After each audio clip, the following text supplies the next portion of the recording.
चुनाव है। विधानसभा चुनाव बहुत ही अहम है और कोविड काल में होने वाले इस चुनाव पर पूरे देश की नज़र है। कभी कभी लगता है नज़र ही नहीं, कुछ एक राजनीतिक मुद्दे ऐसे हैं कि पूरे देश को इससे लगातार पूरा देश जुड़ा हुआ महसूस करता है। 5,000 के कार्यकाल के बाद भी हमारे पास केवल नीतीश कुमार का ही एक ऑप्शन रहेगा। वो 69 वर्षीय आदमी जो 5,000 अपना दिन का कार्यकाल पूर्ण कर चुके हैं। मैं कहूंगा बिल्कुल, क्योंकि ये विकल्पहीनता है, ऑप्शंस नहीं है लोगों के पास। इलेक्शन कमीशन ने अपनी गाइडलाइंस जारी कर दी है कि कैसे इलेक्शन करवाने हैं। एक नए पैटर्न पर इलेक्शन होने वाले हैं इस बार बिहार में। एक बहुत अलग तरीके से इस बार बिहार का इलेक्शन होने वाला है। सबसे पहली बड़ी बात तो महामारी में होने वाला है।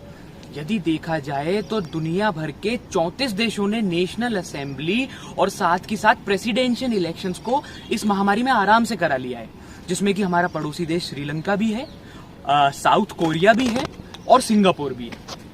तो कुछ गाइडलाइंस इलेक्शन कमीशन ने इस पर जारी की है, जो कि देखा जाए बहुत ज्यादा जरूरी है एज अ सिटीजन हम लोगों के लिए भी, कि कैसे वो लोग इन गाइडलाइंस को फॉलो करते हैं और कैसे क्षेत्रीय दल, राष्ट्रीय पार्टी सभी मिलजुल कर इस पर काम करती है। जैसे कि 10 गाड़ियों की जगह कैंपेनिंग में केवल 5 गाड़ियां होंगी, डोर टू डोर कैंपेनिंग में केवल 3 लोग होंगे।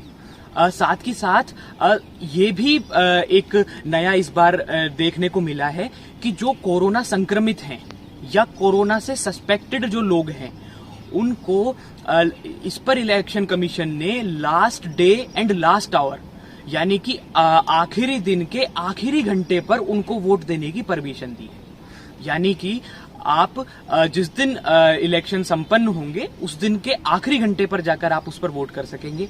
ग्लव्स पहनना जरूरी होगा। 1500 लोगों की जगह 1000 लोग होंगे पोलिंग बूथ पर, और साथ ही साथ सभी का टेम्परेचर भी चेक होगा। तो इसके साथ साथ हेल्थ मिनिस्ट्री भी इस पर काम कर रहा है और स्टेट डिजास्टर मैनेजमेंट अथॉरिटी ये डिसाइड करेगा कि फिजिकल कैंपेनिंग किस उस पर की जाएगी। अब बात की जाए बिहार के इलेक्शन की, तो ये बिहार का इलेक्शन बिहार के युवाओं के लिए सबसे महत्वपूर्ण होने वाला है। इस इलेक्शन से उनको एक नया आयाम मिलेगा, जिससे वो कह सकते हैं कि नौकरियों के बारे में, रोजगार के बारे में, अपने बिहार राज्य के बारे में सोच सकते हैं। मैं सभी बिहार के नौजवानों से अनुरोध करता हूं कि वो जहां पर भी हों अपने मत का प्रयोग करें, और इलेक्शन कमीशन से भी अनुरोध करता हूं कि वो टेक्नोलॉजी का यूज करते हुए इलेक्शन अपने मत का प्रयोग करने के लिए सभी युवाओं को आश्वासन दे, या कुछ ऐसा कोऑर्डिनेशन बैठा है टेक्नोलॉजी के साथ में, जिससे वो अपना मत का प्रयोग कर सके और हम अपनी जो वोटिंग प्रोसेस हमेशा जो 60 से 70% रहता है, उसे हम 90 से 100% तक ले जाएं, जिससे ज्यादातर लोग अपना मत का प्रयोग करें। बिहार के राजनीति में तो वहाँ पे लालू इरा 2 सबसे बड़े राजनीतिक पार्टियां रही हैं। एक तरफ लालू, एक तरफ नीतीश कुमार। नीतीश कुमार ने जहां अपने 15 वर्ष दे चुके हैं, तो 15 वर्ष में मुझे कुछ ऐसा खास योगदान या बिहार की पॉलिसीज में कुछ ऐसा नजर नहीं आया जिसकी वजह से गुजरात वाइब्रेंट जैसे जो सम्मेलन गुजरात या अन्य राज्यों में हुए हैं, जहां बड़े बड़े बिजनेस टाइकून को या बड़े बड़ी IT कंपनीज को अपने राज्य की तरफ अट्रैक्ट किया है, वैसा बिहार में पॉसिबल नहीं हो पाया है। और वो ही एकमात्र रीजन है कि बिहार के लोगों ने वहां से पलायन करके दूसरे राज्यों की तरफ अपना व्यवसाय ढूंढा है। आखिरकार हम सरकार से जानना चाहते हैं, ऐसा कब संभव हो पाएगा? जहां एक तरफ भारत सरकार का नारा है कि गरीबी हटाओ, तो गरीबी तभी हट सकती है जब हम छोटे छोटे गांव, छोटे छोटे क्षेत्र या छोटे राज्यों के बारे में सोचें, और उसकी शुरुआत हमें बिहार जैसे राज्यों से करनी पड़ेगी, जहां गरीबी सबसे ज्यादा है। ये इलेक्शन इसलिए और ज़्यादा मैटर करता है क्योंकि अब नीतीश कुमार साहब को 15 साल हो चुके हैं CM के पद पे बैठे हुए, गवर्नेंस चलाते हुए।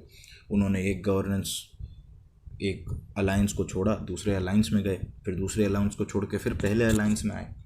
तो नीतीश कुमार साहब का एक तरीके से वर्चस्व बिहार में है, पर नीतीश कुमार साहब का वर्चस्व कितना काम कर पाया है, कितना उनका गुड गवर्नेंस का नारा कितना सटीक है, ये जानना बहुत ज़रूरी है।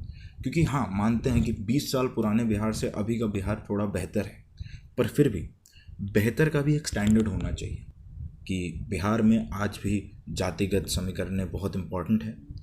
लालू प्रसाद यादव जेल में होने के बाद बावजूद यादव वोटों को लुभाने के लिए लगे हुए हैं। नीतीश कुमार साहब जो हैं वो जीताराम मांझी को लाके जो है SC/ST के वोट्स लुभाने में लगे हैं, और बीजेपी LJP और JDU के साथ शांति से गठबंधन करके सिर्फ देख रही है, क्योंकि बीजेपी को पता है कि इस समय जो भी काम है वो JDU और LJP संभाल लेंगे। पर इसके अलावा भी बहुत बड़ी चीज़ें हैं जो बिहार इलेक्शन में फिलहाल चल रही हैं, और वो सब हमें गौर करने के बाद हमें नज़र आएगा, हमें पता चलेगा। आइडिया ऑफ बिहार बाढ़ की तरफ, युवाओं के रोजगार की तरफ, या महामारी में अपनी स्वास्थ्य व्यवस्था सुधार नहीं सकता है? क्या ये सब चीजों पर काम नहीं किया जाना चाहिए? मैनेजमेंट इन कोरोना क्राइसिस, यानी कि मैनेजमेंट करते हुए कैसे चुनाव संपन्न कराए जाए? क्या नया मुद्दा हो बिहार की जनता के पास कि वो इलेक्शंस को किस रूप में देखें? कैसे युवा इस बार वोट करें? कैसे मजदूर इस बार वोट दें? जो राजनीतिक चेतना है उसने अखिल भारतीय स्तर पर हमेशा ही पूरे भारतीय राजनीतिक परिदृश्य को प्रभावित किया है। यह दिनकर, रेणु और नागार्जुन जैसे सजग रचनाकारों की धरती है। दिनकर, जिनकी एक हुंकार पर सिंहासन खाली करो की जनता आती है, ने पूरी की पूरी राजनीतिक घटनाक्रम में, पूरी राजनीतिक परिदृश्य को में उठापटक कर दी थी, पूरा का पूरा फेरबदल कर दिया था। राजनीति यहाँ की मिट्टी में है। यहाँ के लोग बिल्कुल विद्यापति की कविताओं की तरह राजनीति से भी उतना प्रेम करते हैं। बिहार के आते हैं, वहीं से IAS, IPS और काफ़ी सारे सिविल सर्वेंट्स, क्योंकि बिहार के लोग मेहनत करना जानते हैं, माइंड तो वैसे ही शार्प है। तो ये सारी चीज़ें जो हैं ये बिहार को एक अलग रूप देती हैं, बिहार के चुनाव में एक अलग समीकरण पैदा करती हैं। जब सुनते हैं तो हमारे दिमाग में आती है एक ऐसी स्टेट जिसमें गरीबी है, लॉलेसनेस है, करप्शन है, गवर्नेंस नहीं है। कुछ चीज़ें इस मामले में चेंज भी हुई हैं पिछले 10 साल में, और कुछ चीज़ें ऐसी भी हैं जो बढ़ी हैं। ये आइडिया ऑफ बिहार ये होगा कि जहां मेरे साथ काम करने वाले लोग मुझसे कह सकें कि शेखर भाई आइए, आपको हम बिहार में रोजगार प्रोवाइड करते हैं। जितने भी भाई बंधु हैं उनसे बिहार वाले लोग कह सकते हैं आप सभी के लिए, यदि आप IT में काम करना चाहते हैं तो हमारे पास पटना जैसा स्मार्ट सिटी है। यदि आप किसी फैक्ट्री में काम करना चाहते हैं तो हमारे पास में बिहार जैसा राज्य है जहाँ। बिहार से मेरा कोई सीधा ताल्लुक़ नहीं है, पर क्योंकि मैंने दिल्ली में अपनी शिक्षा पूरी की है तो मेरे बहुत सारे मित्र हैं, मेरे मेंटर्स, मेरे टीचर्स हैं जो बिहार से ताल्लुक़ रखते हैं। मैंने कुल 3 बार बिहार विज़िट भी किया है, तो मेरे पास कुछ छोटी सी राय है। मैं इसमें गलत भी हो सकती हूँ, तो मुझे उसके लिए क्षमा करिएगा। जब मैंने नालंदा और बोधगया जैसी जगह विज़िट की थी तो मुझे ये समझ में आया था कि बिहार कल्चरली और हिस्टोरिकली कितना ज़्यादा रिच है। जब गोल्डन क्वाड्रिलेटरल मैंने विज़िट किया था तब मुझे ये समझ में आया था कि इंफ्रास्ट्रक्चर वाइज और इलेक्ट्रिसिटी जैसी समस्याएं कितनी ज़्यादा हैं बिहार में, क्योंकि गोल्डन क्वाड्रिलेटरल जैसे प्रोजेक्ट का हिस्सा होते हुए भी वो सारे गांव जहां से मैं गुजरी थी वो बिल्कुल अंधेरे में थे, जो बहुत ही दुखद दृश्य था। उसके बाद पटना में मैंने ये रियलाइज़ किया कि वहाँ पे इंफ्रास्ट्रक्चर को सुधारने की बहुत ज़्यादा आवश्यकता है।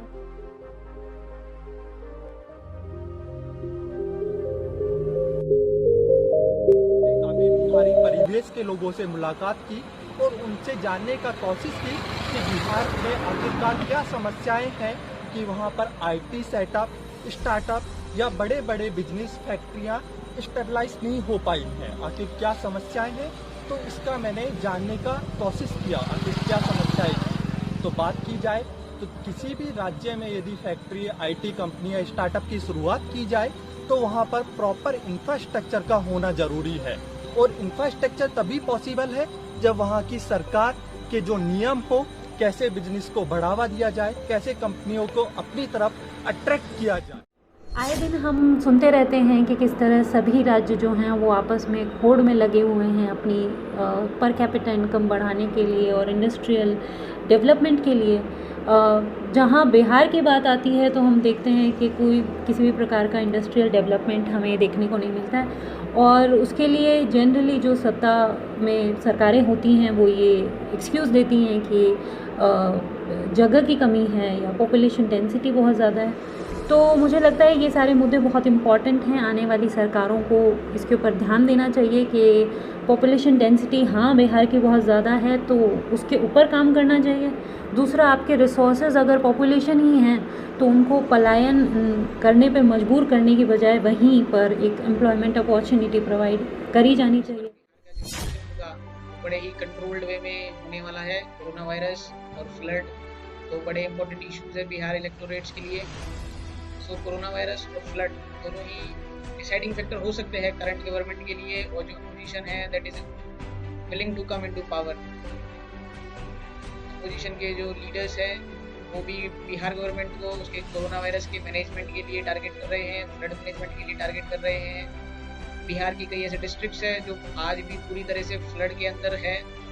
लोगों की इश्यूज जो है वहाँ पे वो अभी भी वही बेसिक इश्यूज है, वही रोटी कपड़ा मकान, यही 3 इश्यूज बिहार में प्रोमिनेंटली अपोजिशन भी इसी को रेज कर रहा है। और जो रूलिंग पार्टी है दैट इज एनडीए अलायंस जो वहाँ पे अभी करंटली पावर में है, उसके लिए भी इन सब चीज़ों को मैनेज करना वो भी एक टफ टास्क है। सबसे मेजर इशू है बाढ़। अगर हम करंटली देखें तो बिहार का एक बहुत बड़ा हिस्सा जो है वो बाढ़ से ग्रसित है। जब नीतीश कुमार की गवर्नमेंट 2005 में आई थी तो उसने एक प्रॉपर फ्लड रिलीफ मैनेजमेंट का कंसेप्ट बिहार को दिया था कि हम लाएंगे, पर 15 साल हो गए हैं उस बात को और बिहार के जो लोग हैं वो आज भी बाढ़ से उसी तरह परेशान हैं जितना 15 साल पहले थे। कि बिहार भी कभी माइग्रेंट्स की प्रॉब्लम फेस करेगा क्योंकि अक्सर जो काम करने वाले होते थे वो बिहार से बाहर जाते थे। पर कोरोना वायरस लॉकडाउन ने जो अचानक से मार्च में हुआ था उसने बिहार की समस्या को बहुत बढ़ा दिया है क्योंकि जो माइग्रेंट्स थे जो अलग अलग स्टेट से काम कर रहे थे वो वापस अपने सोर्स स्टेट में चले गए और अब वो नीतीश सरकार से डिमांड कर रहे हैं कि उन्हें प्रॉपर एम्प्लॉयमेंट अपॉर्चुनिटी। अगला जो सबसे मेजर इशू है वो है अनएम्प्लॉयमेंट। बिहार में वैसे ही एम्प्लॉयमेंट रेट बहुत कम था, इसीलिए वहाँ का जो मोस्ट ऑफ द यूथ है वो बाहर चला जाता था जॉब्स की सर्च में। पर जब से पैंडेमिक के कारण लॉकडाउन हुआ है तब से जो माइग्रेंट्स वापस आ गए हैं और जो परमानेंटली अब बिहार में ही रहना चाहते हैं उन्हें भी एम्प्लॉयमेंट चाहिए। बिहार के करंट यूथ को भी एम्प्लॉयमेंट चाहिए और वो माइग्रेंट्स जो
इलेक्शन कमीशन के लिए एक बड़ा चैलेंज होगा कि कैसे वो इस अपना सामर्थ्य दिखाते हुए इस चुनावों को कंप्लीट कराए।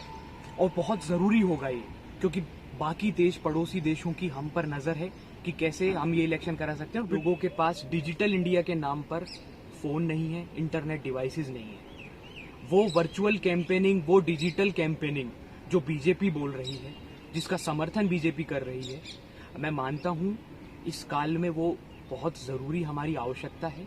लेकिन उन मजदूरों के लिए जो 15 लाख प्रवासी मजदूर वापस बिहार में लौटकर आए और लगभग 2 लाख मजदूर अभी मतदाता सूची में जिनका नाम दाखिल हुआ है, यानी कि 2 लाख लोग पहले से उस पर नहीं थे मतदाता सूची में, उनका नया नाम इसमें शामिल किया। ये एक बहुत चैलेंजिंग एक वो रहेगा कि कैसे आप उनको साथ में लेकर काम करते हैं। इस बार वो लगभग 15 लाख लोग जो बाढ़ से पीड़ित रहे इस बार, वो 11 जिले जो कि पूरी तरीके से बाढ़ से प्रभावित रहे, उनके लिए क्या सरकार पॉलिसीज लाती है। दूसरा, उन युवाओं के लिए जो दूसरे राज्यों में या दिल्ली में और दूसरी सेंट्रल यूनिवर्सिटीज में जाकर अपनी पढ़ाई करते हैं, क्या बिहार शिक्षा के मामले में इतना पिछड़ा रहेगा? क्या 5000 के कार्यकाल के बाद भी हमारे पास केवल नीतीश कुमार का एक ऑप्शन? जन जन की यही पुकार, आत्मनिर्भर बिहार। ये कोट इस बार अभी चुनाव में हाल ही में इस्तेमाल किया गया, लेकिन मैं बोलना चाहूंगा आत्मनिर्भर बिहार अभी बाद में होगा।